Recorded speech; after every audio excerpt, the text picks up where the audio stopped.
أعوذ بالله من الشيطان الرجيم بسم الله الرحمن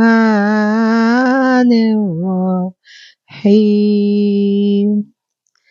يسألونك ماذا أحل لهم قل أحل لكم الطيبات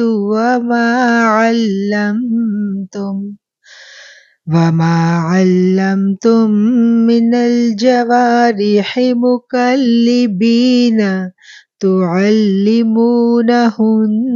مما علمكم الله فكلوا مما أمسكن عليكم واذكروا اسم الله عليه واتقوا الله إن الله سريع الحساب صدق الله العظيم۔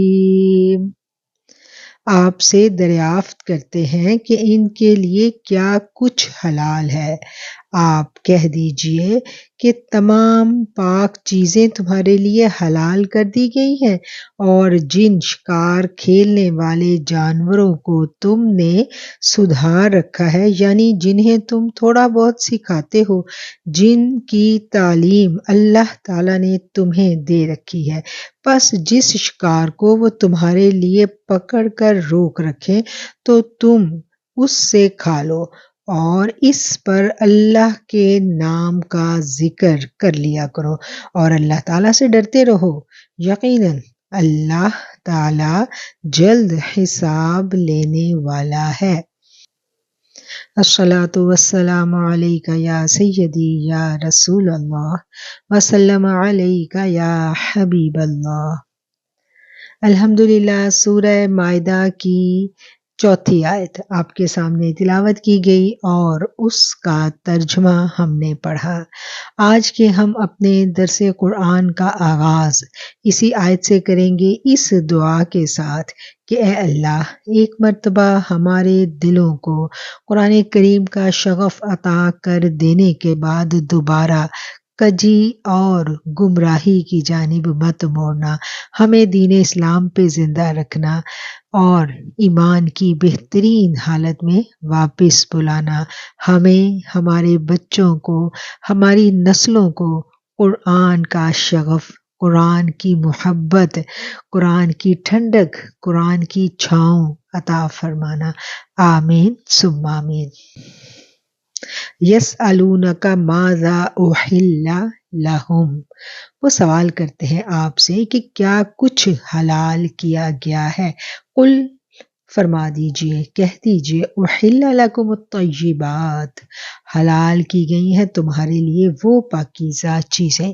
اس آیت کو سمجھنے سے پہلے ہم اس آیت کی شان نزول کی طرف جاتے ہیں کہ جب حرام چیزوں کا ذکر ہوا قرآن کریم میں تو بعض صحابہ کرام نے آقا علیہ الصلوۃ والسلام کی خدمت میں عرض کی، یا رسول اللہ صلی اللہ علیہ وآلہ وسلم، حرام چیزیں تو ہمیں بتا دی گئی ہیں، اب یہ بھی بتلا دیجئے کہ کون کون سی چیزیں حلال ہیں۔ تو آقا علیہ الصلوۃ والسلام نے جواب میں فرمایا کہ سب طیب اور پاکیزہ چیزیں حلال ہیں، کیونکہ حلال کا دائرہ کار بہت وسیع تھا اور ان کو نام بنام ذکر کرنے میں دشواری تھی، اس لیے ایک لفظ سے انہیں بیان کر دیا گیا۔ اب رہا یہ کہ طیبات کس کو کہتے ہیں، تو اس کے متعلق علماء کرام فرماتے ہیں جسے طبع سلیم پسند فرمایا۔ حرام چیزوں کی لسٹ قرآن نے بتا دی اور اس کے علاوہ جو حلال چیزیں ہیں چونکہ ان کی لسٹ بہت زیادہ طویل ہے، ان کا فردن فردن نام نہیں لیا گیا، تو یہ وضاحت ہوگی حلال اور حرام کے بارے میں۔ وَمَا عَلَّمْتُم مِّنَ الْجَوَارِحِ مُكَلِّبِينَ تُعَلِّمُونَهُنَّ مِمَّا عَلَّمَكُمُ اللَّهُ، اور جو سکھایا تم کو شکاری جانوروں کو شکار کی تعلیم دینے والے اب یہاں اس آیت میں ذکر آ گیا شکاری جانوروں کا، وہ ایسے جانور جن کو کوئی بھی شکاری جو ہے وہ سدھاتا ہے، ان کو تعلیم دیتا ہے، جیسے شکاری کتے رکھے ہوتے ہیں، ان کے ساتھ جب شکاری شکار کھیلنے جاتا ہے تو وہ کتا جو ہے وہ بھاگ کر اپنے مالک کے لیے شکار کو پکڑتا ہے اور پھر شکاری اس کو پکڑ کر ذبح کرتا ہے۔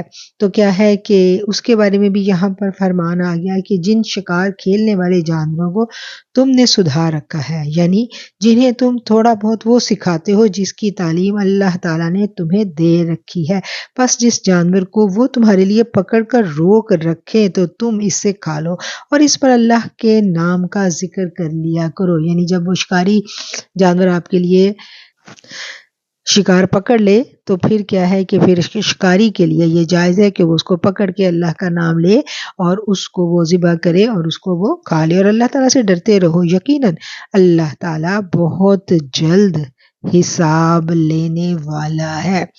قرآن کریم کو پڑھنے کے بعد، قرآن کریم کی آیات پر تفکر کرنے کے بعد بخوبی یہ اندازہ ہو جاتا ہے کہ انسان کے ہر عمل کی بنیاد اس کے دل کا ڈر، اس کے دل کا تقوی ہے۔ واتقوا اللہ، اور اللہ سے ڈرتے رہو۔ یقیناً انسان کے ہر عمل کی، ہر فرما برداری کی بنیاد اور اس کی جو روح ہے وہ انسان کے تقوی کے اندر پوشیدہ ہے۔ اللہ سے ڈرتے رہو، اللہ کا تقوی اختیار کرو۔ کیوں؟ کیونکہ بے شک اللہ بہت جلد حساب لینے والا ہے۔ الیوم احل لکم الطیبات، آج حلال کر دی گئی تمہارے لیے طیبات۔ طیبات کیا ہے؟ پاکیزہ چیزیں۔ وطعام الذین اوتوا الکتاب حل لکم، اور کھانا ان لوگوں کا جو دیے گئے ہیں کتاب تمہارے لیے۔ اب اللہ تعالیٰ نے جو چیزیں انسانوں کے لیے حلال کی ہیں یہاں ان کا ذکر آ رہا ہے، اور ان میں سب سے پہلے کس کا ذکر آیا ہے کہ جو اہل کتاب کے کھانے ہیں وہ کھانے بھی مسلمانوں کے لیے حلال ہیں۔ وَطَعَامُكُمْ حِلٌّ لَّهُمْ، اور تمہارا کھانا حلال ہے ان کے لیے۔ اچھا، اب یہ بات آ گئی کہ اہل کتاب کا کھانا مسلمانوں کے لیے جائز ہے، تو کون سے والا کھانا جائز ہے؟ جو پاکیزہ کھانا ہے۔ اگر اہل کتاب کوئی ناپاک چیز کھاتے ہیں اور ایسا کھانا جو ان کی شریعت میں حرام ہے لیکن انہوں نے خود سے اس کو اپنے اوپر جائز قرار دے دیا ہوا ہے، تو ایسا کھانا حلال نہیں ہے مسلمان کے لیے۔ جو کھانا جو وہ پراپر طریقے سے اللہ کے نام پر ذبح کریں وہ کھانا مسلمان کے لیے جائز ہے۔ جیسے اہل کتاب کا کوشر ہوتا ہے، وہ اپنے طریقے سے ذبح کرتے ہیں لیکن اس پر اللہ کا نام لیتے ہیں، تو وہ تمام کھانے جن پر اللہ کا نام لیا جائے اہل کتاب کے وہ مسلمانوں کے لیے جائز ہیں، اور جو مسلمانوں کے کھانے ہیں وہ اہل کتاب کے لیے جائز ہیں۔ والمحصنات من المؤمنات والمحصنات من الذين اوتوا الكتاب من قبلكم اذا آتيتموهن اجورهن محصنين غیر مسافحین ولا متخذی اخدان ومن یکفر بالایمان فقد حبط عمله وهو فی الآخرۃ من الخاسرین۔ کل پاکیزہ چیزیں آج تمہارے لیے حلال کی گئیں اور اہل کتاب کا ذبیحہ تمہارے لیے حلال ہے اور تمہارا ذبیحہ ان کے لیے حلال ہے۔ یہاں یہ بات واضح ہو گئی کہ جو اہل کتاب اپنی شریعت کے مطابق ذبیحہ کرتے ہیں وہ مسلمانوں کے لیے حلال ہے۔ اہل کتاب کا وہ کھانا جائز ہے جو حلال ہے، اور اہل کتاب کا وہ کھانا جائز ہے جس کو وہ اللہ کے نام پر ذبح کریں۔ جو ان کا ذبیحہ اللہ کے نام پر کیا جاتا ہے، جو ان کے شرعی اصولوں کے مطابق ہے، وہ کھانا مسلمانوں کے لیے جائز ہے۔ اب اس سے آگے عورتوں کی بات، اور پاک دامن مسلمان عورتیں اور جو لوگ تم سے پہلے کتاب دیے گئے ہیں ان کی پاک دامن عورتیں بھی حلال ہیں۔ اچھا، اب اس آیت میں بہت باریک میسیج ہے جو سمجھنے کی بات ہے۔ سب سے پہلی بات آ گئی کہ محصنات کیا ہے؟ محصنات ہے پاک دامن عورتیں۔ شادی کرنے کے لیے انسان کا جو معیار ہے وہ کیا ہے؟ انسان کا معیار جو قرآن نے دیا ہے وہ دیا ہے پاک دامنی۔ پاک دامن عورتوں کے ساتھ شادی کرنا یہ معیار ہے اسلام کا۔ یہاں پر یہ نہیں کہا گیا کہ جو خوبصورت عورتیں، ترجیح کس کو دی گئی ہے؟ ترجیح دی گئی ہے پاک دامنی کو۔ حسن اخلاق، اعلیٰ کردار، تقوی، یہ کسی بھی انسان کی شخصیت، خاص طور پر شادی کرنے کے لیے یہ سب سے پہلا معیار ہے۔ شادی کرنے میں سب سے پہلے ہمارے ہاں کیا دیکھا جاتا ہے؟ ظاہری شکل و صورت جو ہے اس کو ترجیح دی جاتی ہے، لیکن یہاں اس آیت کو پڑھنے کے بعد ہمیں یہ پتہ چلتا ہے کہ سب سے اولین ترجیح زندگی کا جیون ساتھی منتخب کرنے میں کیا ہونی چاہیے؟ پاک دامنی، اخلاق، کردار اور ایمان۔ سب سے پہلی جو ترجیح ہے، اولین ترجیح، وہ یہی ہونی چاہیے۔ پاک دامن مسلمان عورتیں اور جو لوگ تم سے پہلے کتاب دیے گئے ہیں، ان کی پاک دامن عورتیں بھی حلال ہیں۔ اب یہ بڑی امپورٹنٹ بات ہے۔ کہا جاتا ہے کہ جی اہل کتاب کی جو کرسچین خواتین ہیں یا دوسرے مذہب جیوز وغیرہ جو ہیں، ان کی جو چونکہ وہ اہل کتاب ہے تو ان کی عورتوں کے ساتھ شادی جائز ہے۔ یہ اصول نکالا جاتا ہے نا، اصول ہے بھی یہ، شادی جائز ہے، لیکن قرآن کی اس آیت کو پہلے پڑھنا ہے، سمجھنا ہے۔ یہاں یہ نہیں کہا گیا کہ کوئی بھی کرسچین ہو، کوئی بھی اہل کتاب ہو، کسی کے ساتھ بھی تم شادی کر لو، یہ نہیں کہا گیا۔ اہل کتاب میں بھی کیٹیگریز ہیں۔ اہل کتاب میں ایسے لوگ بھی ہیں جو اللہ کا تقوی اختیار کرنے والے ہیں، جو راتوں کو تہجد کے ٹائم اٹھ کے اللہ کے آگے گریہ زاری کرنے والے ہیں، جو اللہ سے ڈرنے والے ہیں، وہ لوگ بھی اہل کتاب میں موجود ہیں۔ اور یہاں پر انہی عورتوں کا ذکر ہو رہا ہے، ایسی عورتیں جو اہل کتاب ہیں لیکن وہ پاک دامن ہیں، تو ان عورتوں کے ساتھ نکاح جائز ہے۔ صرف اس بات کو ایمفسائز کرنا کہ کسی بھی اہل کتاب کی عورت کے ساتھ شادی جو ہے وہ جائز ہے، یہ بات درست نہیں ہے۔ اگر وہ اہل کتاب ہے تو پہلے یہ دیکھنا ہے کہ اہل کتاب میں اس کا جو معیار ہے وہ کیا ہے، تقوی کا معیار اس کا کیسا ہے۔ تقوی کے معیار میں سب سے پہلے عقیدہ آ جاتا ہے، عقیدے کی بنیاد پر وہ کہاں پر ہے، اور اس کے بعد پھر اس کی پرہیزگاری اور اس کی پاک دامنی۔ اگر وہ ان دو بنیادوں پر، یعنی عقیدہ توحید اس کا بالکل درست ہے، راسخ ہے اس کا عقیدہ توحید، اللہ کا تعارف اس کے پاس موجود ہے، جو اس کے پاس کتاب ہے وہ اپنی کتاب کا علم رکھتی ہے اور اپنی کتاب کو پوری طرح فالو کرتی ہے، اور وہ پاک دامن ہے، تو ایسی صورت میں ایک مسلمان مرد کے لیے جائز ہے اس کے ساتھ شادی کرنی۔ اب آگے آ گیا کہ جب کہ تم ان کے مہر ادا کرو، اس طرح کہ تم ان سے باقاعدہ نکاح کرو، یہ نہیں کہ علانیہ زنا کرو یا پوشیدہ بدکاری۔ اب کیا کہ جب شادی کا ارادہ کر لیا تو پھر شادی کے لیے جو شرط وہ کیا ہے، وہ نکاح شرط ہے، اور نکاح میں لازم چیز کیا ہے؟ حق مہر ہے۔ حق مہر کی ادائیگی کے ساتھ نکاح پڑھایا جائے گا، اور پھر وہ جو خاتون ہے وہ اس مرد کے لیے حلال ہو جائے گی، وہ اس کی قانونی طور پر بیوی ہے، وہ اس کے لیے حلال اور جائز ہے۔ یہاں یہ بات آ گئی کہ تم اس کے ساتھ باقاعدہ نکاح کرو، یہ نہیں کہ علانیہ زنا کرو یا پوشیدہ بدکاری کرو۔ علانیہ زنا غیر مصافحین، غیر مصافحین کس کو کہتے ہیں؟ ایسی زنا جو کہ علانیہ طور پر کی جائے، ولا متخذی اخدان، اور نہ کہ چوری چھپے آشنا بناتے ہوئے، چوری چھپے کی دوستیاں۔ اخدان کا جو مطلب ہے، اخدان کا مطلب ہے کہ جو زنا کی جائے اپنی محبوبہ کے ساتھ، یعنی پیار محبت کے تعلقات ہیں، اور پھر صرف اس محبت کے تعلقات میں گرفتار ہو کر کسی کے ساتھ ازدواجی تعلقات قائم کر لینے والے کو کیا کہا جاتا ہے؟ اخدان کہا جاتا ہے۔ اور مصافحین کیا ہے؟ مصافحین ہے کہ زنا کاری کرنا، بدکاری کرنا کھلے عام، اور چوری چھپے اپنی، یعنی پہلے چوری چھپے کی آشنائی اور دوستی کے تعلق کو بنانا، اور پھر اس کے ساتھ زنا کرنا، یہ آ گیا اخدان کے معنی۔ تو یہ دونوں قسم کی جو زنا ہے اس کی یہاں پر ممانعت کر دی گئی۔ ان دونوں قسم کی زنا میں کیا ہے کہ ممانعت ہے اسلام میں، اس کی کوئی اجازت نہیں ہے۔ اگر کوئی عورت آپ کے دل کو بھا جاتی ہے تو کیا کہا گیا کہ تم اس کے ساتھ نکاح کرو، اور نکاح کے ساتھ پھر کیا ہے کہ اس کا حق مہر ادا کرو اور اس کو عزت کے ساتھ اپنے گھر میں اس کو بساؤ۔ اسلام کا یہی یہی طریقہ کار ہے. ایسا نہیں ہے کہ کوئی پسند آ گیا اور اس کے ساتھ پھر کیا ہے اعلانیہ بدکاری کرنا یا چوری چھپے کی آشنائیاں اور پھر ان چوری چھپے کے تعلقات میں زنا کے تعلق کو قائم کرنا.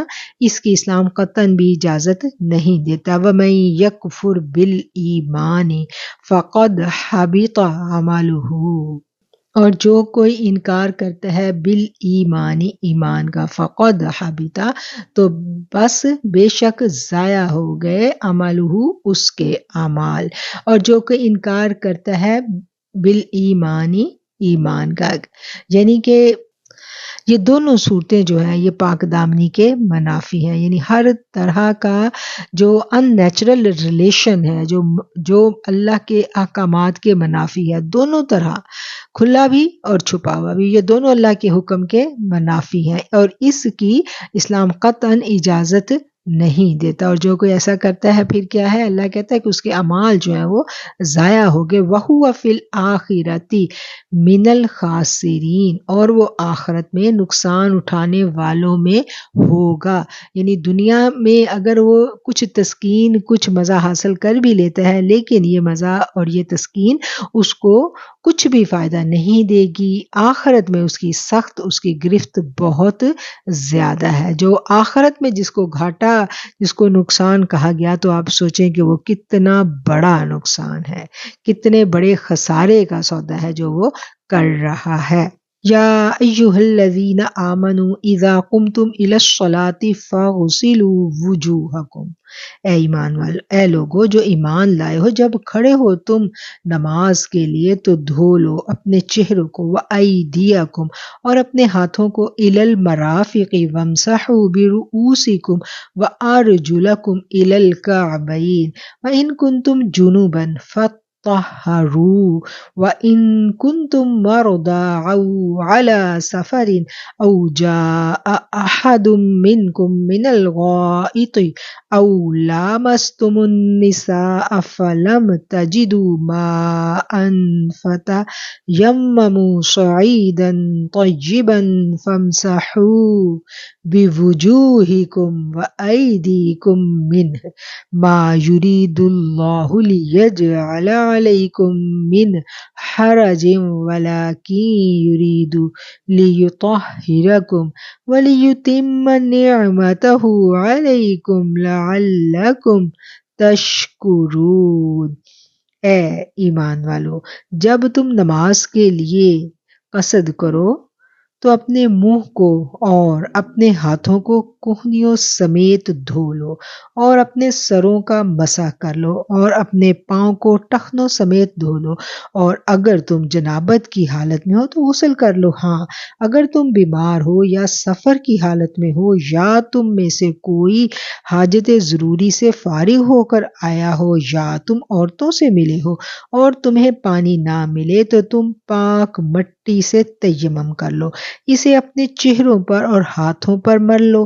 اللہ تعالیٰ تم پر کسی قسم کی تنگی ڈالنا نہیں چاہتا، بلکہ اس کا ارادہ تمہیں پاک کرنے کا اور تمہیں بھرپور نعمت عطا کرنے کا ہے تاکہ تم شکر ادا کرتے رہو.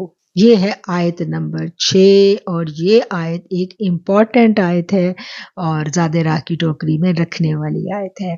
اس آیت میں اللہ کے حضور جب ہم نماز کے لیے جاتے ہیں تو اس کا پروٹوکول کیا ہونا چاہیے، کیا تیاری کرنی چاہیے. ایمان والو، جب تم نماز کے لیے اٹھو تو کیا کرو، اس کی پوری جو تفصیل ہے وہ یہاں اس آیت میں بتا دی گئی. ہم اس سے پچھلی آیت کو پڑھیں تو اس آیت میں کیا کہا گیا تھا کہ اگر تم نکاح کرنا چاہو تو پھر تم حق مہر ادا کرو اور اپنی پسند کی عورت سے نکاح کر لو. اب نکاح کرنے کے بارے میں پچھلی آیت میں حکم آیا، اور اب اس آیت میں جو حکم آتا ہے اس میں کیا آتا ہے کہ پہلا حکم تو آ گیا نماز جب قائم کرنی ہے، نماز کا ارادہ کرنا ہے تو اس کے لیے کیا کیا باتیں ہیں جن کا دھیان رکھنا ضروری ہے اور کن کن وجوہات کی بنا پر غسل جو ہے وہ انسان پر لازم ہو جاتا ہے اور وہ غسل کیے بنا وہ اللہ کے آگے کھڑا نہیں ہو سکتا. تو یہ ایک امپورٹنٹ آیت ہے اور اس آیت کو ہمیں بہت اچھی طرح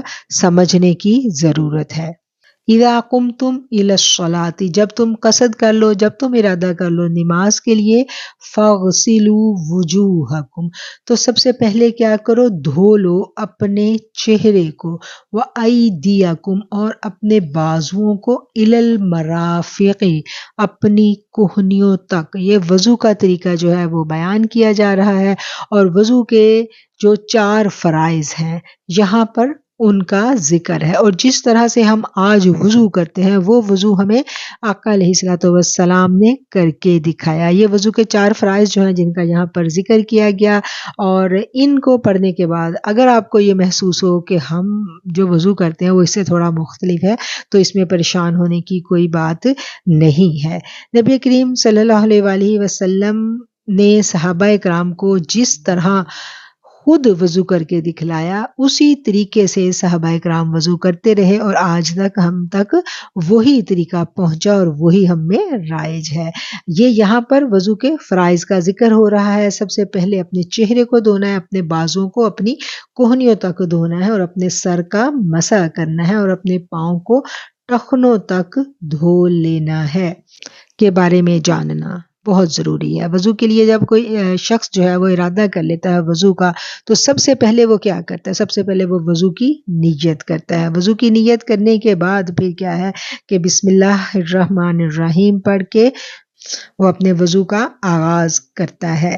وضو کے 4 فرائض ہیں، 4 فرائض جو ہیں وضو کے وہ اس آیت میں بتلا دیے گئے۔ ان میں منہ کا دھونا، ہاتھوں کا کوہنیوں سمیت دھونا، سر کا مسح کرنا، پاؤں کو ٹخنوں تک دھونا۔ اس کے علاوہ وضو سے پہلے نیت کرنا، بسم اللہ پڑھنا، پہلے ہاتھ صاف کرنا، کلی کرنا، مسواک کرنا، ناک میں پانی ڈالنا، مسح کے علاوہ ہر کام کو 3 مرتبہ کرنا، دائیں ہاتھ سے شروع ہونا، کان کا مسح کرنا، یہ سب اعمال نبی کریم صلی اللہ علیہ وآلہ وسلم سے ثابت ہیں۔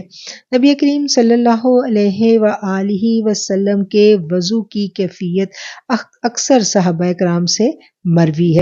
داحیہ رضی اللہ تعالیٰ عنہ فرماتے ہیں کہ میں نے حضرت علی کرم اللہ وجہہ کو وضو کرتے دیکھا، آپ نے پہلے اپنے ہاتھوں کو خوب صاف کیا، پھر 3 مرتبہ کلی فرمائی، پھر 3 مرتبہ ناک میں پانی ڈالا، پھر 3 مرتبہ چہرہ مبارک دھویا، پھر بازوؤں کو 3 مرتبہ دھویا، پھر 1 مرتبہ سر کا مسح کیا، پھر ٹخنوں تک پاؤں دھوئے۔ اس کے بعد فرمایا کہ میں چاہتا ہوں کہ تمہیں دکھاؤں کہ نبی کریم صلی اللہ علیہ وآلہ وسلم کے وضو کا کیا طریقہ تھا۔ تو یہ جو نبی کریم صلی اللہ علیہ وسلم کا طریقہ تھا وہ حضرت علی کرم اللہ وجہہ نے کر کے دکھایا، اور وہاں سے پھر یہ وہی طریقہ آج تک ہم میں رائج ہے، اور ہم اسی طریقے سے نماز پڑھتے ہیں۔ اب یہاں ایک اور بات قابل غور ہے کہ یہاں یہ کہا گیا کہ جب تم نماز کا ارادہ کر لو تو اٹھ کے وضو کرو۔ تو ایک سوال یہ پیدا ہوتا ہے کہ کیا ایک نماز کا ارادہ کرنے کے بعد جب ہم نے وضو کر کے نماز پڑھ لی اور دوسری نماز کا ٹائم ہو گیا، اب ہم دوسری نماز کا قصد کرتے ہیں، تو کیا دوسری نماز کے لیے ہمیں دوبارہ وضو کرنا پڑے گا؟ ایک سوال اس آیت کو پڑھنے کے بعد پیدا ہو سکتا ہے نا۔ تو اس کا جواب یہ ہے کہ ایک ہی وضو سے ایک سے زیادہ نمازیں پڑھی جا سکتی ہیں۔ فتح مکہ کے دن نبی کریم صلی اللہ علیہ وآلہ وسلم نے 5 نمازیں ایک ہی وضو سے ادا فرمائی۔ حضرت عمر رضی اللہ تعالیٰ عنہ نے عرض کیا، یا رسول اللہ صلی اللہ علیہ وآلہ وسلم، آج تو حضور نے ایسا کام کیا ہے جو حضور نے پہلے کبھی نہیں کیا۔ جواب ملا، اے عمر، میں نے یہ کام یعنی ایک ہی وضو سے 5 نمازیں جان بوجھ کر ادا کی ہیں، تاکہ امت کو یہ مسئلہ معلوم ہو جائے کہ ایک وضو سے متعدد نمازیں پڑھنا درست ہے۔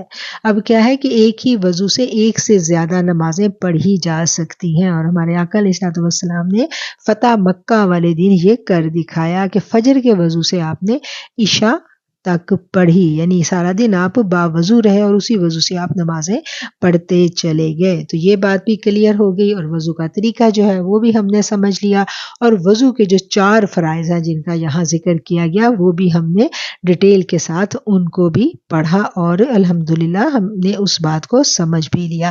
وَإِن كُنتُمْ جُنُبًا فتطہروا، اور اگر تم حالت جنابت میں ہو تو فتطہروا، تو سارا بدن پاک کر لو۔ اچھا، اب حالت جنابت میں کیا ہے کہ حالت جنابت میں غسل کے بغیر آپ نماز نہیں پڑھ سکتے، اس حالت میں آپ کے لیے لازم ہے کہ آپ نے غسل کرنا ہے، اور اگر غسل کے لیے پانی میسر نہیں ہے تو پھر ایسا نہیں ہے کہ اگر پانی نہیں ہے تو پھر نماز خدا نخواستہ نماز قضا کی جائے، ایسا قطعا نہیں ہے۔ پھر اللہ تعالیٰ نے اجازت دی ہے کہ اگر کسی وجہ سے بھی پانی نہیں ہے تو پھر تیمم کے ذریعے پاکیزگی حاصل کی جائے، پاکیزہ مٹی سے پاکیزگی حاصل کی جائے اور تیمم کر کے نماز کو ادا کیا جائے۔ وَإِن كُنتُم مَرْضَىٰ أَوْ عَلَىٰ سَفَرٍ، اور اگر تم میں سے کوئی بیمار ہو یا سفر میں ہو، یا جَاءَ أَحَدٌ مِّنكُمْ، یا آئے تم میں سے کوئی قضائے حاجت کے بعد، یا صحبت کی ہو تم نے عورتوں سے پھر پانی نہ پاؤ تو تیمم کرو پاک مٹی سے، یعنی مسح کرو اپنے چہروں، اپنے بازوؤں پر۔ اس سے نہیں چاہتا اللہ تعالیٰ کہ رکھے تم پر کچھ بھی تنگی، بلکہ وہ تو یہ چاہتا ہے کہ خوب پاک صاف کرے تمہیں اور پوری کر دے تم پر اپنی نعمت، تاکہ تم شکر ادا کرتے رہو۔ اب یہاں کس کس حالت میں انسان پر غسل کرنا لازم ہے وہ بیان کر دیا گیا، اور کب کب پانی کی ناموجودگی ہو، پانی موجود نہ ہو تو کس طرح سے پاکیزگی حاصل کرنی ہے وہ بھی بیان کر دیا گیا۔ اور آیت کے اینڈ میں اللہ تعالیٰ فرما رہے ہیں کہ اللہ تعالیٰ نہیں چاہتا کہ تم پر کوئی تنگی رکھے، بلکہ تو وہ یہ چاہتا ہے کہ تمہیں خوب پاک کر دے اور تم پر اپنی نعمت کو پورا کر دے، لعلکم تشکرون، تاکہ تم شکر ادا کرو۔ اللہ تعالیٰ نے جس طریقے سے انسان کو پاکیزگی اختیار کرنے کا حکم دیا ہے اسی طریقے سے انسان پاکیزگی اختیار کرے، یعنی جو طریقہ بتا دیا وضو کا اسی طریقے سے وضو کرنا ہے، اور جو طریقہ بتا دیا تیمم کا اسی طریقے سے تیمم کرنا ہے، اور تیمم کس صورت میں کرنا جو ہے وہ جائز ہے وہ بھی ہمیں بتا دیا گیا کہ جب پانی میسر نہیں ہے یا کوئی ایسی بیماری لاحق ہو چکی ہے جس میں اگر پانی کے ساتھ دھویا گیا تو بیماری کے بڑھ جانے کا اندیشہ ہے، ایسی صورت میں تیمم کرنا جو ہے وہ اس کی اجازت ہے۔ اور یہ سارا کچھ بیان کرنے کے بعد اللہ تعالیٰ فرما رہے ہیں کہ اللہ نہیں چاہتا کہ تم پر کسی قسم کی تنگی ڈالے، بلکہ اس کا ارادہ یہ ہے کہ وہ تمہیں پاک کرے اور تم پر اپنی بھرپور نعمت جو ہے اس کو کرے۔ اور یہ سارا کچھ کرنے کے بعد اللہ تعالیٰ کی اپنے بندے سے کیا امید ہے کہ میرا بندہ میرا شکر گزار بن جائے، لعلکم تشکرون، تاکہ تم شکر ادا کرو۔ وَاذْكُرُوا نِعْمَتَ اللَّهِ عَلَيْكُمْ وَمِيثَاقَهُ الَّذِي وَاثَقَكُمْ بِهِ إِذْ قُلْتُمْ سَمِعْنَا وَأَطَعْنَا وَاتَّقُوا اللَّهَ إِنَّ اللَّهَ عَلِيمٌ بِذَاتِ الصُّدُورِ۔ تم پر اللہ تعالیٰ کی جو نعمتیں نازل ہوئی ہیں انہیں یاد رکھو، اور اس کے عہد کو بھی جس کا تم سے معاہدہ ہوا ہے، جب تم نے کہا ہم نے سنا اور مانا، اور اللہ تعالیٰ سے ڈرتے رہو، یقیناً اللہ تعالیٰ دلوں کی باتوں کا جاننے والا ہے۔ ان اللہ علیم بذات الصدور۔ یہ بھی ایک حکمی انداز ہے اللہ کریم کا کہ تم پر جو اللہ تعالیٰ نے نعمتیں نازل کی ہوئی ہیں ان کو یاد رکھو، اور اس عہد کو بھی جس کا تم سے معاہدہ ہوا ہے، جبکہ تم نے کہا ہم نے سنا اور مانا، اللہ تعالیٰ سے ڈرتے رہو، یقیناً اللہ تعالیٰ دلوں کی باتوں کو جاننے والا ہے۔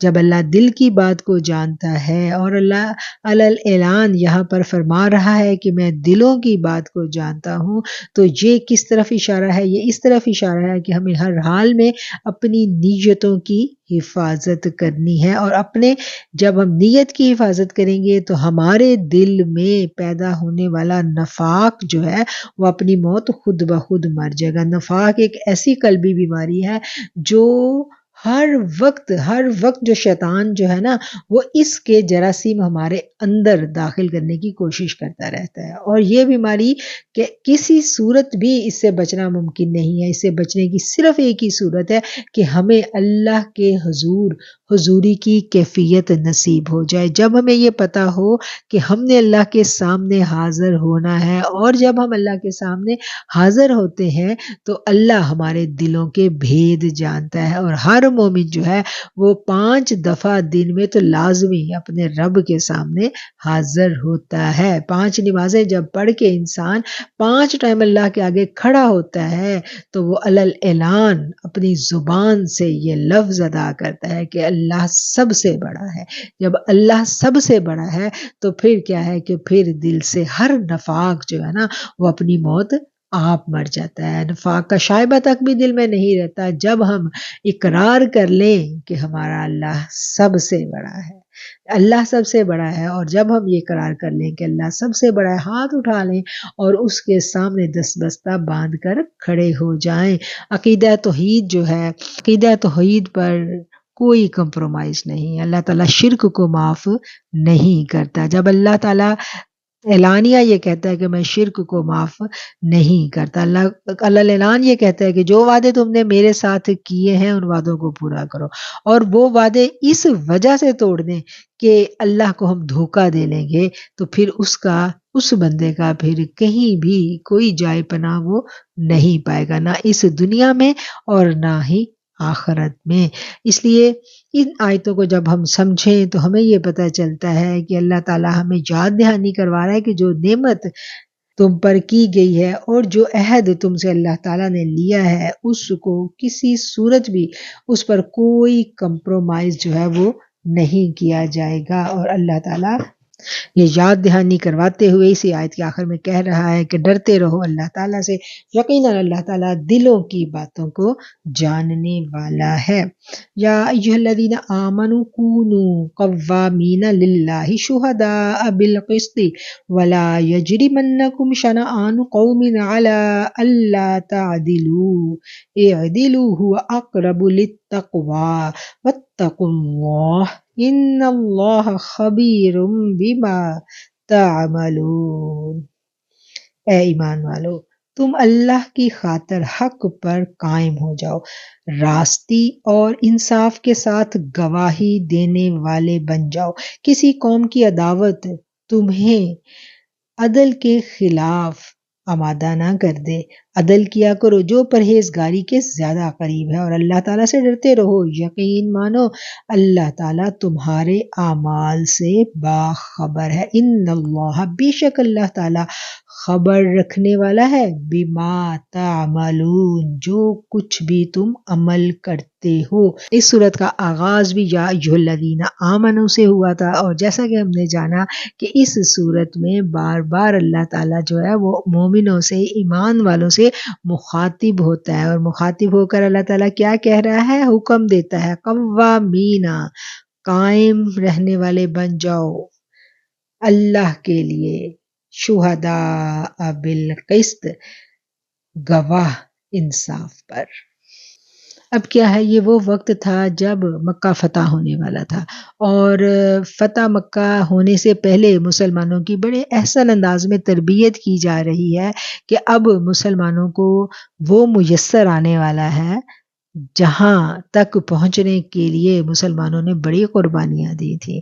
مکہ سے جب وہ نکالے گئے اتنا ظلم و ستم ان پر ڈھایا گیا، اور انہوں نے وہ چپ چاپ برداشت کیا۔ پھر اللہ کے حکم پر انہوں نے ہجرت بھی کی، اپنے گھر بار چھوڑے، اپنا سب کچھ چھوڑ چھاڑ کر وہ لوگ چلے گئے مدینہ شریف۔ اب وہ واپس آئیں گے، اور اب مکہ فتح ہونا تھا، اس سے پہلے اللہ تعالیٰ ان کی تربیت فرما رہے ہیں کہ جب تمہیں وہ سب کچھ میسر آ جائے تو پھر ایسا نہیں ہے کہ پھر تم نے کسی قوم کی ذاتی دشمنی یا ذاتی رنجش کی بنا پر انصاف کا دامن چھوڑ دینا ہے، نہیں۔ پھر مومن کو کیا کہا جا رہا ہے کہ اے ایمان والو، تم اللہ کی خاطر حق پر قائم ہو جاؤ، راستی اور انصاف کے ساتھ گواہی دینے والے بن جاؤ، کسی قوم کی عداوت تمہیں خلاف عدل پر آمادہ نہ کرے، عدل کیا کرو جو پرہیزگاری کے زیادہ قریب ہے۔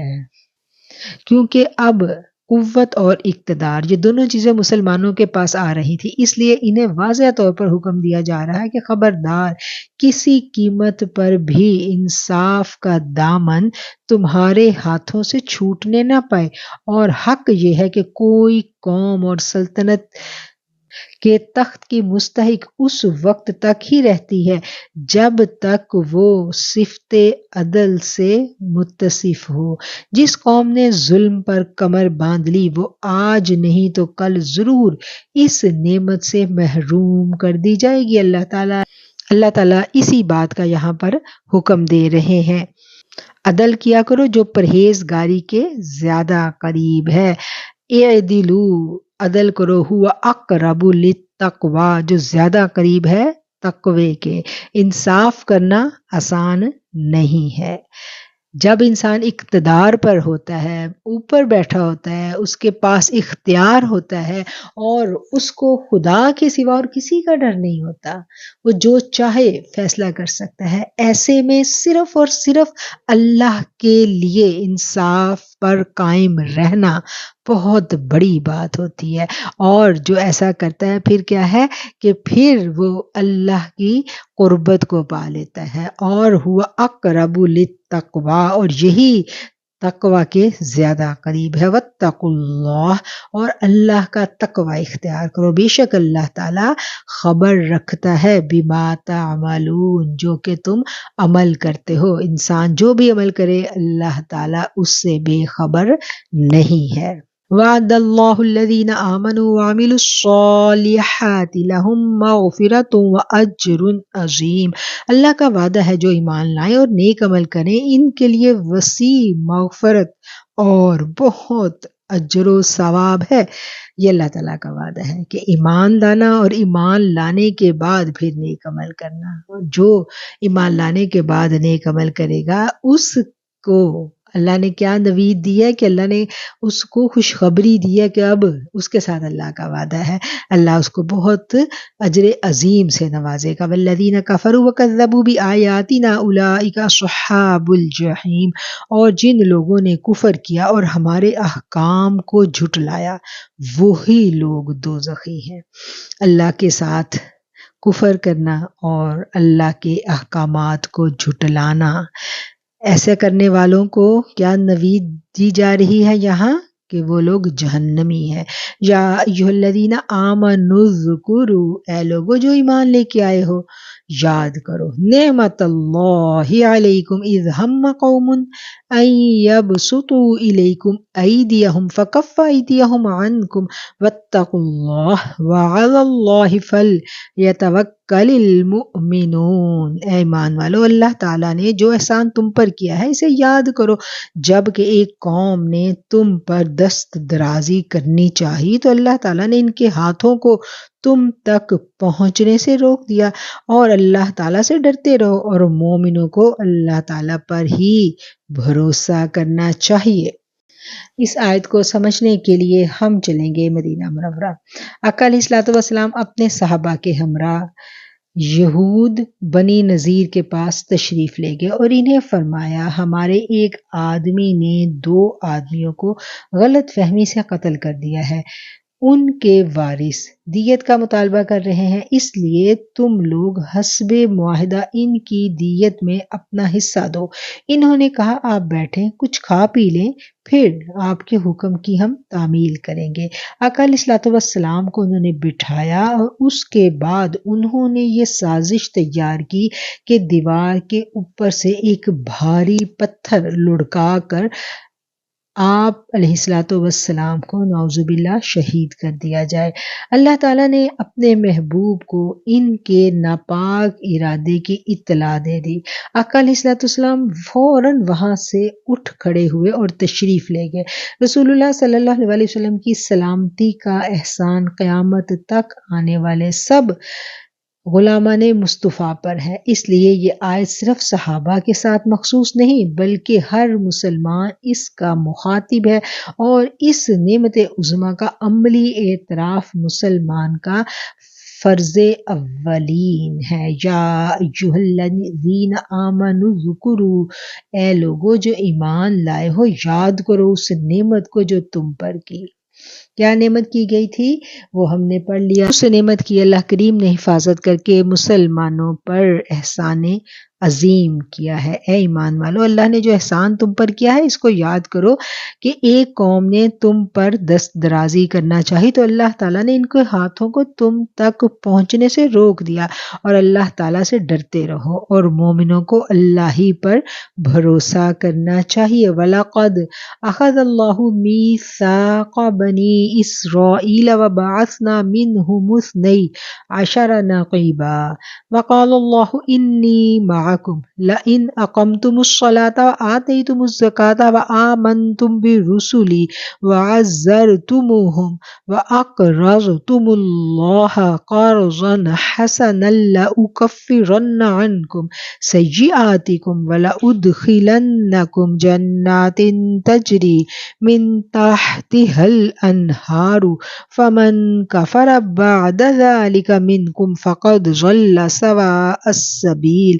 اور اللہ تعالیٰ نے بنی اسرائیل سے عہد و پیمان لیا، اور انہی میں سے 12 سردار ہم نے مقرر فرمائے، اور اللہ تعالیٰ نے فرما دیا کہ یقیناً میں تمہارے ساتھ ہوں اگر تم نماز قائم رکھو گے اور زکوٰۃ دیتے رہو گے اور میرے رسولوں کو مانتے رہو گے اور ان کی مدد کرتے رہو گے اور اللہ تعالیٰ کو بہتر قرض دیتے رہو گے تو یقیناً میں تمہاری برائیاں تم سے دور رکھوں گا اور تمہیں ان جنتوں میں لے جاؤں گا جن کے نیچے چشمے بہہ رہے ہیں۔ اب اس عہد و پیمان کے بعد بھی تم میں سے جو انکاری ہو جائے وہ یقیناً راہ راست سے بھٹک گیا۔ اللہ تعالیٰ نے بنی اسرائیل کے ساتھ عہد و پیمان لیا تھا اور انہی میں 12 سردار جو ہیں وہ مقرر کیے تھے۔ یہاں لفظ آیا ہے نقیبہ۔ نقیبہ کس کو کہتے ہیں؟ نقیب اس شخص کو کہتے ہیں جو کسی قوم کے صحیح حالات سے پوری طرح باخبر ہو اور ان کی بہتری اور برتری کا ذمہ دار ہو۔ اسرائیل کے 12 قبیلے تھے، ہر قبیلے سے حضرت موسیٰ علیہ السلام نے ایک ایک آدمی کو مقرر کیا جو ان کے احوال پر آگاہ ہو اور ان کو اطاعت الہی کی ترغیب دیتا رہے۔ مراد یہ ہے جیسے ایک سردار قبیلے کا مقرر کر دیا جاتا ہے نا، اور اس کی ذمہ داری ہوتی ہے کہ جتنی اس کو رعیت دی گئی ہے، جتنے لوگوں کا جس گروپ کا اس کو سردار بنایا گیا ہے وہ ان تمام لوگوں کی جو تعلیم و تربیت ہے اور ان کے جو معاملات ہیں ان سب کی ذمہ داری اس شخص پر ہوتی ہے۔ تو وہی بات جو ہے وہ یہاں بیان کی جا رہی ہے کہ ہر قبیلے سے حضرت موسیٰ علیہ السلام نے ایک ایک آدمی کو مقرر کیا جو ان کے احوال پر آگاہ ہو اور ان کو اطاعت الہی کی ترغیب دیتا رہے۔ جب مدینہ کے 70 مردوں اور 2 عورتوں نے آقا علیہ السلام کے دست مبارک پر اسلام کی بیعت کی تو آقا علیہ السلام نے بھی ان میں سے 12 آدمیوں کو منتخب کیا اور انہیں نقیب کا خطاب عطا فرمایا۔ عزرتم، عزت و احترام کی وجہ سے کسی کی امداد کرنا۔ مخلص اور جان باز کارکنوں کے لیے اس آیت میں 3 انعامات کا مژدہ سنایا جا رہا ہے۔ سب سے پہلے یہ کہ اللہ کی معیت ان کے شامل حال ہوتی ہے۔ وہ انسان کتنا خوش بخت ہے جسے یہ سعادت نصیب ہو، اس کی کامیابی کتنی یقینی ہے جس کے ہر کام میں مدد الہی شامل ہو جائے۔ وہ انسان کتنا خوش بخت ہے جسے یہ سعادت نصیب ہو اور اس کی کامیابی کتنی یقینی ہے جس کے ہر کام میں امداد الہی شامل ہو جائے۔ دوسری بشارت یہ دی گئی کہ بشری تقاضوں اور طبعی کمزوریوں کی وجہ سے جو غلطیاں ان سے سرزد ہو جاتی ہیں ان کا اثر ان کے دل سے اور ان کا ذکر ان کے نامہ اعمال سے محو کر دیا جاتا ہے۔ تیسری یہ کہ ان کی دائمی قرارگاہ جنت ہوگی جہاں بہار ہے، کبھی خزاں نہیں، جہاں راحت و شادمانی ہے، رنج و غم کا گزر نہیں۔ کسی مخلص کی حوصلہ افزائی کرنے کے لیے اس سے زیادہ مؤثر اور کیا چیز ہو سکتی ہے۔ وَلَقَدْ أَخَذَ اللَّهُ مِيثَاقَ بَنِي إِسْرَائِیلَ، اور جب اللہ تعالیٰ نے بنی اسرائیل سے عہد و پیمان لیا، انہی میں سے 12 سردار اللہ تعالیٰ نے مقرر فرمائے، اور اللہ تعالیٰ نے فرما دیا کہ یقیناً میں تمہارے ساتھ ہوں۔ اور وہ جو سردار اللہ نے ان کے لیے مقرر فرمائے، اور پھر اس کے بعد اللہ نے کیا کہا کہ میں تمہارے ساتھ ہوں۔ کب تک اللہ کا ساتھ ہے؟ جب تک کہ تم اللہ کی فرما برداری کرتے رہو گے، اللہ تعالیٰ تمہارا ساتھ دے گا۔ اگر تم نماز کو قائم رکھو گے، زکوٰۃ ادا کرتے رہو گے، اور میرے بھیجے ہوئے رسولوں کو مانتے رہو گے، ان کی فرما برداری کرو گے اور ان کی مدد بھی کرو گے، اور اللہ کو بہتر قرض دیتے رہو گے۔ اللہ کو بہتر قرض دینے سے مراد اللہ کی راہ میں خرچ کرنا۔ تو پھر اس کا جو اللہ کی طرف سے جو ریوارڈ ملے گا وہ کیا ہے؟ اس کا جو اللہ کی طرف سے بدلہ ملے گا وہ یہ ہے کہ اللہ تم سے تمہاری برائیوں کو دور کر دے گا، اور تمہیں ان جنتوں میں لے جائے گا جن کے نیچے چشمے بہہ رہے ہوں گے۔ اور اس میں عہد و پیمان کے بعد بھی تم میں سے جو انکاری ہو جائے وہ یقیناً راہ راست سے بھٹک گیا۔ فَبِمَا نَقْضِهِم مِّيثَاقَهُمْ لَعَنَّاهُمْ وَجَعَلْنَا قُلُوبَهُمْ قَاسِيَةً يُحَرِّفُونَ الْكَلِمَ عَن مَّوَاضِعِهِ وَنَسُوا حَظًّا مِّمَّا ذُكِّرُوا بِهِ وَلَا تَزَالُ تَطَّلِعُ عَلَىٰ خَائِنَةٍ مِّنْهُمْ إِلَّا قَلِيلًا مِّنْهُمْ فَاعْفُ عَنْهُمْ وَاصْفَحْ إِنَّ اللَّهَ يُحِبُّ الْمُحْسِنِينَ۔ پھر ان کی عہد شکنی کی وجہ سے ہم نے ان پر اپنی لعنت نازل فرما دی، اور ان کے دل سخت کر دیے کہ وہ کلام کو اس کی جگہ سے بدل ڈالتے ہیں، اور جو کچھ نصیحت انہیں کی گئی تھی اس کا بہت بڑا حصہ بھلا بیٹھے۔ ان کی ایک نہ ایک خیانت پر آپ کو اطلاع ملتی ہی رہے گی۔ ہاں، تھوڑے سے ایسے نہیں بھی تھے، پس آپ انہیں معاف کر دیجئے اور درگزر کر دیجئے۔ بے شک اللہ تعالیٰ احسان کرنے والوں سے محبت کرتا ہے۔ ان اللہ یحب المحسنین۔ اللہ کن سے محبت کرتا ہے؟ ہمیں بڑا دل کرتا ہے نا ہمارا کہ اللہ تعالیٰ ہم سے محبت کرے، تو اللہ جن سے محبت کرتا ہے وہ کون لوگ ہیں؟ جو احسان کا رویہ اپناتے ہیں، جبکہ ہماری ساری زندگی جو ہے نا وہ برابری کے اوپر حساب کتاب لگاتے گزر جاتی ہے۔ تو اللہ کے محبوب کون ہے؟ جو احسان کرنے والے ہیں۔ پھر ان کی عہد شکنی کی وجہ سے ہم نے ان پر اپنی لعنت نازل فرما دی، اور ان کے دل سخت کر دیے کہ وہ کلام کو اس کی جگہ سے بدل ڈالتے تھے، اور جو نصیحت انہیں کی گئی تھی اس کا بہت بڑا حصہ بھلا بیٹھے۔ جن پر اللہ تعالیٰ کرم کرتا ہے اور اپنی نوازشیں کرتا ہے، پھر ان پر وہ اللہ کی ان کرم نوازیوں پر اللہ کا شکر ادا کرتے ہیں اور اللہ کے احکامات کی بجا آوری کرتے ہیں، تو اللہ تعالیٰ ان پر اپنے انعام و اکرام کی بارش برساتا ہے۔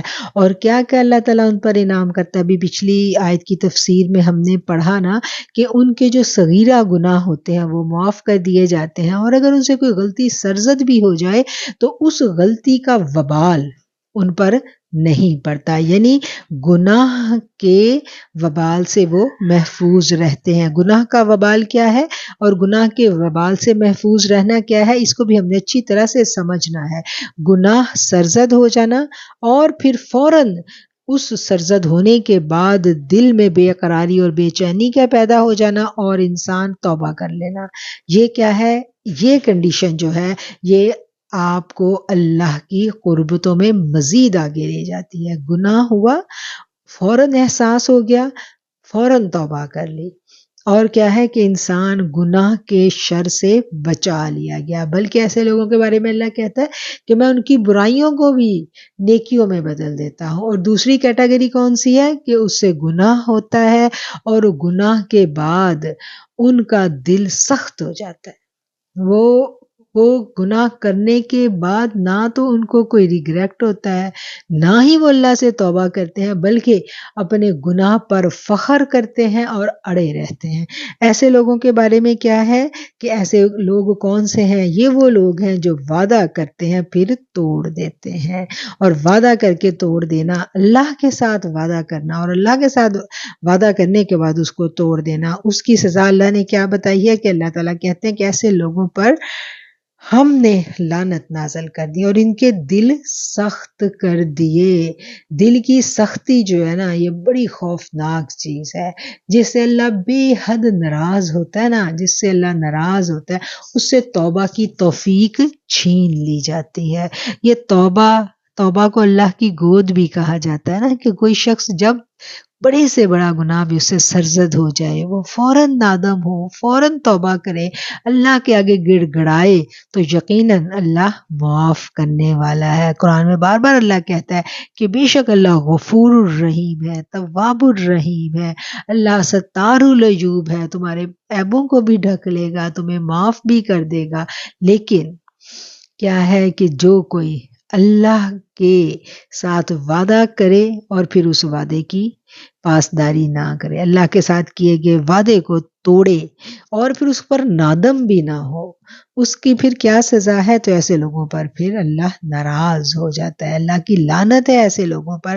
اور پہلے ان کے اوپر لعنت کی وعید سنائی گئی، پھر آگے کیا کہا گیا کہ اللہ کہتا ہے کہ پھر میں ان کے دلوں کو سخت کر دیتا ہوں، کہ وہ کلام کو اس کی جگہ سے ہی بدل ڈالتے ہیں، جو کچھ نصیحت انہیں کی گئی اس کا بہت بڑا حصہ بھلا بیٹھتے ہیں۔ اچھا، کلام کو بدل ڈالنا کیا ہے؟ وہ لوگ کیا کرتے تھے، وہ اپنی کتابوں میں انہوں نے سب تحریفیں کر دی ہوئی تھی، سب رد و بدل کر دیا تھا، کوئی بھی پرانی کتاب جو ہے وہ اپنی اصلی صورت میں موجود نہیں ہے۔ یہ صرف اور صرف قرآن کریم کا اعجاز ہے کہ قرآن کریم اپنے اصل الفاظ کے ساتھ الحمدللہ تا قیامت محفوظ رہنے والی آسمانی کتاب ہے۔ لیکن قرآن کے ساتھ لوگ کیا کرتے ہیں؟ قرآن کو نہیں بدل سکتے نا، کیونکہ اللہ نے اس کی حفاظت کا ذمہ خود لیا ہے، قرآن کے الفاظ کو کوئی نہیں بدل سکتا، تو یہ کیا کرتے ہیں؟ قرآن کے معنی اور مطالب کو بدل دیتے ہیں۔ وہی قرآن ہے، آپ ہر مکتبہ فکر کے پاس چلے جائیں، وہی قرآن ہے، ایک ہی قرآن سب پڑھا رہے ہیں، لیکن سب کے تراجم مختلف ہیں۔ اگر ایک شخص ایک مکتبہ فکر کی یا قرآن کا ترجمہ پڑھا رہا ہے نا، آپ اس کے پاس دوسرے مکتبہ فکر کا ترجمہ لے کے جائیں گے تو وہ غصہ کرے گا، وہ کہے گا کہ بھئی اس کو تو ہاتھ بھی نہیں لگانا، یہ نہیں ٹھیک، بس اسی کو پڑھو، صرف اسی طرح دیکھو، وہی اینک پہن کر دیکھو جو ہم چاہتے ہیں۔ تو ایسا قطعاً بھی نہیں ہے۔ قرآن جو ہے یہ آفاقی کتاب ہے، اس کو کسی ایک فرد کے ترجمے سے سمجھنا ممکن ہی نہیں ہے۔ یہ ممکن ہی نہیں ہے کہ کسی ایک فرد کی تفسیر آپ پڑھیں اور پڑھنے کے بعد آپ یہ کہیں کہ قرآن مجھے سمجھ میں آ گیا، ایسا نہیں ہے۔ قرآن کے معنی اور مطالب میں بے حد وسعت ہے، بے حد وسعت ہے، اور قرآن کو جو سیکھنے والا، جو سچا طالب علم ہے نا، وہ جستجو میں رہتا ہے، اس کے پاس تو جس کا بھی ترجمہ ہے وہ پڑھتا ضرور ہے، دیکھتا ضرور ہے کہ اس نے اس کے بارے میں کیا کہا، پھر اس کا قلب سلیم خود گواہی دیتا ہے، خود گواہی دیتا ہے، جہاں کہیں بھی اس کو جھول محسوس ہوتی ہے اس کو پتہ چل جاتا ہے کہ یہاں پر تشریح کرنے والا، تفسیر کرنے والا جو ہے نا وہ کدھر بہک رہا ہے۔ تو یہ کیا ہے کہ یہ ہے قرآن کے معنی اور مطالب کو بدل دینا۔ وہ کیا کرتے تھے، وہ آیتیں بدلتے تھے اللہ کی، اور آج لوگ کیا کرتے ہیں؟ آج معنی اور مطالب کو بدل ڈالتے ہیں، اور جو کچھ نصیحت انہیں کی گئی ہے اس کا بہت بڑا حصہ بھلا بیٹھتے ہیں۔ ہم بھی تو ایسے کرتے ہیں نا، اگر ہم سوچیں تو قرآن کو ہم پڑھتے ہیں اور پھر جن باتوں سے ہمیں اختلاف ہوتا ہے، جو باتیں ہمیں مشکل لگتی ہیں کرنی، ہم انہیں فراموش کر دیتے ہیں۔ کچھ تو ہوتا ہے نا، ایک تو جان بوجھ کر بھلانا اور ایک ہوتا ہے سہون بھول جانا۔ جو سہون بھولنا ہے نا، جس میں ارادہ کوئی نہیں تھا لیکن ذہن سے نکل گیا، تو اس کے اوپر گرفت نہیں ہے، اس کی معافی ہے، لیکن جان بوجھ کر فراموش کر دینا، پہلو تہی کر دینا، اس پر اللہ ناراض ہوتا ہے۔ ان کی ایک نہ ایک خیانت پر آپ کو اطلاع ملتی رہے گی۔ وَلَا تَزَالُ تَطَّلِعُ عَلَى خَائِنَةٍ مِّنْهُمْ إِلَّا قَلِيلًا مِّنْهُمْ، کہ یعنی جو بھی وہ خیانتیں کریں گے، اللہ نبی کریم صلی اللہ علیہ وسلم سے مخاطب ہو کے کہہ رہے ہیں کہ آپ کو اس کی اطلاعیں ملتی رہیں گی، فَاعْفُوا عَنْهُمْ، بس آپ ان کو معاف کر دیجئے، وَاصْفَحْ، اور درگزر فرما دیجئے۔ وہ مہربان رسول جس کی تربیت خود اللہ تعالیٰ فرما رہے ہیں، اور اللہ اپنے نافرمان بندوں کو معاف کرنے کا کہہ رہے ہیں، اپنے حبیب کو، اپنے محبوب پیغمبر کو کہہ رہے ہیں کہ ان کو درگزر کر دو، ان کو معاف کر دو۔ ان اللہ یحب المحسنین، بے شک اللہ تعالیٰ محبت رکھتا ہے احسان کرنے والوں سے۔ ومن الذین قالوا انا نصارى اخذنا میثاقهم فنسوا حظا مما ذکروا به فاغرینا بینهم العداوة والبغضاء الى یوم القیامة وسوف ينبئهم اللہ بما كانوا یصنعون۔ اور جو اپنے آپ کو نصرانی کہتے ہیں ہم نے ان سے بھی عہد و پیمان لیا، انہوں نے بھی اس کا بڑا حصہ فراموش کر دیا جو انہیں نصیحت کی گئی تھی، تو ہم نے بھی ان کے آپس میں بغض و عداوت ڈال دی جو تا قیامت رہے گی، اور جو کچھ یہ کرتے تھے ان قریب اللہ تعالیٰ انہیں سب بتا دے گا۔ جس طرح یہود نے کامل اطاعت کا وعدہ کر کے توڑ دیا، اسی طرح جنہوں نے اپنے نبی کی دعوت پر خوشی سے کہا نحن انصار اللہ، یہ کہا اور پھر اس کے بعد وہ ثابت قدم نہ رہے، اللہ تعالیٰ کی توحید کی بجائے تثلیث کے من گھڑت عقیدے کو اپنا لیا، حضرت مسیح نے حضور صلی اللہ علیہ وسلم کی آمد کی بشارت دی تھی اور آپ پر ایمان لانے کی بار بار دعوت دی تھی، اسے بھی یکسر فراموش کر دیا۔ حضرت مسیح کے دنیا سے رخصت ہو جانے سے پہلے آپ نے اپنے شاگردوں کو تسلی دیتے ہوئے فرمایا تھا کہ اگر تم مجھ سے محبت رکھتے ہو تو میرے احکامات پر عمل کرو گے، میں اپنے رب سے درخواست کروں گا کہ وہ تمہیں دوسرا مددگار بخشے گا جو ابد تک تمہارے ساتھ رہے گا۔ اب یہ ابد تک رہنے والا مددگار کون تھا؟ یہ ابد تک رہنے والے مددگار جو ہیں ان سے مراد خاتم النبیین حضرت محمد صلی اللہ علیہ وآلہ وسلم ہیں۔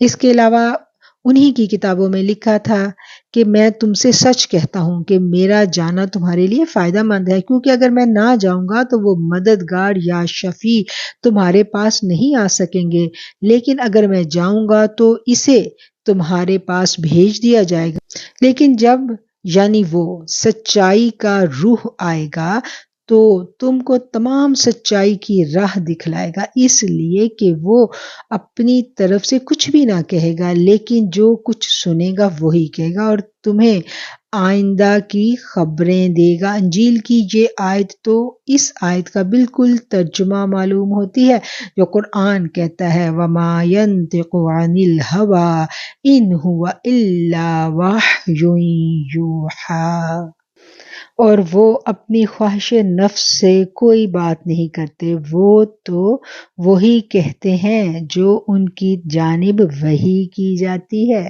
نبی کریم صلی اللہ علیہ وآلہ وسلم کی آمد کی خبریں آپ سے پہلے تمام انبیاء اپنی قوموں کو دیتے رہے تھے، اور یہاں پر اس آیت میں عیسائیوں کی بات ہو رہی ہے کہ جو اپنے آپ کو نصرانی کہتے تھے، ہم نے ان سے بھی عہد و پیمان لیا تھا، انہوں نے بھی اس کا بڑا حصہ فراموش کر دیا۔ نصرانیوں سے کیسے عہد و پیمان لیا تھا؟ ابھی جو ہم نے پڑھا ہے، جو حضرت عیسیٰ علیہ السلام اپنے حواریوں کو سمجھا کر گئے تھے، انہیں بتا کے گئے تھے کہ میرے جانے کے بعد ایک اور آئے گا، ایک اور اللہ کا پیغمبر آئے گا جو اپنی خواہش نفس سے کوئی بات نہیں کہے گا، وہ جو بھی کہے گا اللہ کے احکامات ہوں گے، وہ سب اپنے فالوورز کو بتا کر گئے، لیکن انہوں نے کیا کیا؟ اس کو فراموش کر دیا، اور جو نصیحتیں ان کو کی گئی تھیں وہ اس کو بھلا بیٹھے، تو اس کی سزا ان کو کیا ملی؟ تو ہم نے بھی ان کی آپس میں بغض اور عداوت ڈال دی جو تا قیامت رہے گی، اور جو کچھ یہ کرتے ہیں ان قریب اللہ تعالیٰ انہیں سب بتا دے گا۔ یہ جو آپس میں بغض و عداوت ڈال دینا ہے یہ بھی اللہ کے عذاب کی ایک قسم ہے۔ اور ہم دیکھتے ہیں کہ عیسائیت میں بھی بڑے فرقے بنے ہوئے ہیں، اور وہ سب فرقے جو ہیں نا ان کے بھی آپس میں اسی طرح زمانہ قدیم سے اختلافات رہے ہیں، اور یہ اختلافات ہی سبب بنتے ہیں راہ راست سے بھٹکنے کا۔ صحت مند اختلاف جو ہے اس میں تو آپ تحقیق کرتے ہو، آپ کی جستجو بڑھتی ہے، لیکن جو بغض اور عداوت والا اختلاف ہے، بغض اور عداوت کے ساتھ جو اختلاف کسی قوم میں پیدا ہو جائے تو وہ پھر اس قوم کی، اس دین کی، جس کو کہتے ہیں نا کہ جڑ مونڈ دی جاتی ہے، پھر اس میں کہیں بھی کوئی خیر باقی نہیں رہتی۔ اور آیت نمبر 14 تک ہم نے پڑھا۔ آج جتنی آیتیں ہم نے پڑھی، آیت نمبر 4 سے لے کے 14 تک 10 آیات ہم نے پڑھی، اور ان 10 آیات کا اب ہم ایک دفعہ بامحاورہ ترجمہ کر لیتے ہیں، اور اس کے بعد انشاءاللہ ہم اپنے درس قرآن کو مکمل کریں گے اور دعا کر لیں گے۔ آیت نمبر 4 سے شروع کریں گے۔ آپ سے دریافت کرتے ہیں کہ ان کے لیے کیا کچھ حلال ہے، آپ فرما دیجئے تمام پاکیزہ چیزیں تمہارے لیے حلال کی گئی ہیں، اور جن شکار کھیلنے والے جانوروں کو تم نے سدھار رکھا ہے، یعنی جنہیں تم تھوڑا بہت وہ سکھلاتے ہو جس کی تعلیم اللہ تعالیٰ نے تمہیں دے رکھی ہے، پس جس شکار کو وہ تمہارے لیے پکڑ کر روک رکھیں تو تم اس سے کھا لو، اور اس پر اللہ تعالیٰ کے نام کا ذکر کیا کرو، اللہ تعالیٰ سے ڈرتے رہو، یقیناً اللہ تعالیٰ بہت جلد حساب لینے والا ہے۔